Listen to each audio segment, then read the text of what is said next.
কেউ কোনো কিছু ভালো করলে আমরা প্রশংসা করি, বাহবা দিই। সবসময় অন্যের প্রশংসা বা বাহবা পেতে অপেক্ষা করতে হবে এমনটা নয়। মাঝে মধ্যে নিজের আনন্দ উদযাপন করে নিজের সঙ্গে সময় কাটানোর অভ্যাস থাকলে নিজেকে অনেকটা শান্ত আর সুখী মনে হবে। আসসালামু আলাইকুম, সবাইকে ওয়েলকাম জানাচ্ছি আমার আজকের ভিডিওতে। গত কয়েকটা দিন উর্শিকার স্কুল না থাকে অনেকটা দেরি করে ঘুম থেকে উঠছি সবাই। আবার বাহিরের অবস্থাও তেমন ভালো না থাকায় বাহিরে যাবারও কোনো তাড়া নাই, তাই সকালে উঠে একটু ধীর স্থির ভাবেই সকালে নাস্তা বানাচ্ছি। আজকে ভাবলাম একটু নরম খিচুড়ি বানাবো, খাস বাংলায় বলতে গেলে ল্যাটকা খিচুড়ি বানাবো। গত কয়েকদিন ধরে এই খিচুড়ি খেতে খুব মন চাচ্ছিল, কিন্তু উর্শিকা আবার খায় কিনা এই ভয়ে আর বানানো হয়নি। এদিক দিয়ে উজ্জিকাকে নিয়ে আবার কোনো টেনশনের কারণ নাই, কারণ ও এখনো একটু নরম খাবারই খায়। সবকিছু দিয়ে আমি খিচুড়ি বসিয়ে দিয়েছিলাম, এখন একটু নামানোর আগে একটু পেঁয়াজ রসুন ভেজে এতে দিয়ে দিব। এখানে দুপুরের জন্য মুরগির মাংসের সাথে দুটো আলু কেটে ধুয়ে নিয়েছি। আজকে শুধু একটা তরকারি রান্না করব, কারণ আজকে খালা হঠাৎ করে কাজে আসেনি, তাই নাস্তার পর জমে থাকা সব থালাবাটি আমি অলরেডি ধুয়ে ফেলেছি। এখন ঘর পরিষ্কার করার বাকি। ভাবছি মাংসটা বসিয়ে দিয়ে তারপর ওই কাজগুলো করব। আসলে মেয়েদের একটা সমস্যা হচ্ছে, মেয়েরা যেদিন ঘর পরিষ্কার করতে যায় সেদিন একটার সাথে যেন আরো 10টা কাজ বেড়ে যায়,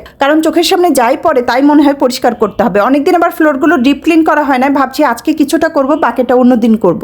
আসলে সব কাজের যেন শেষ আছে, কিন্তু ঘরের কাজের যেন কোনো শেষ নেই। ফ্লোর পরিষ্কার করলে মনে হয় ফ্যান ময়লা, আবার ফ্যান মুছলে মনে হয় ঘরের জানলাগুলো নোংরা হয়ে আছে। আসলে একটা পরিষ্কার করলে কালকে যেন আরেকটা নোংরা হয়ে যায়। যাই হোক, এরই মধ্যে মশলাটা ভালো করে কষিয়ে এতে মাংস আর আলু দিয়ে আর একটু কষিয়ে নিব। মুরগির মাংস রান্না করলে আমি আবার আলুটা একটু বেশিই দেই, কারণ উর্শিকা আবার আলুটা খুব পছন্দ করে। মাংসের আলু দিয়ে ভাত মাখিয়ে দিলে উর্শিকা আবার এটা খেতে খুব পছন্দ করে। আসলে আমি যাই রান্না করি না কেন বাচ্চাদের চিন্তা আসে, আর ওদের পছন্দের খাবার রান্না করলে নিজেকে অনেকটা সেফ লাগে, কারণ এতে মনে হয় ওরা বুঝে আজকে খাবারটা ঠিকঠাক ভাবে খেয়ে নেবে। কারণ প্রত্যেক বেলায় ওদের খাবার খাওয়ানোটা আমার কাছে কোনো যুদ্ধের চেয়ে যেন কম না। আবার কোনো বেলায় যদি পুরো খাবারটা শেষ করাতে পারি তাহলে যেন মনে হয় পুরো যুদ্ধটাই যেন আমি জয় করে ফেলেছি। তো এখানে দুপুরে খাবার শেষে উজ্জিকাকে ঘুম পাড়ানোর চেষ্টা করছিলাম, না ঘুমিয়ে উল্টো সে দুষ্টুমি শুরু করে দিল। আয় পাও, কান্না করো, হাসো,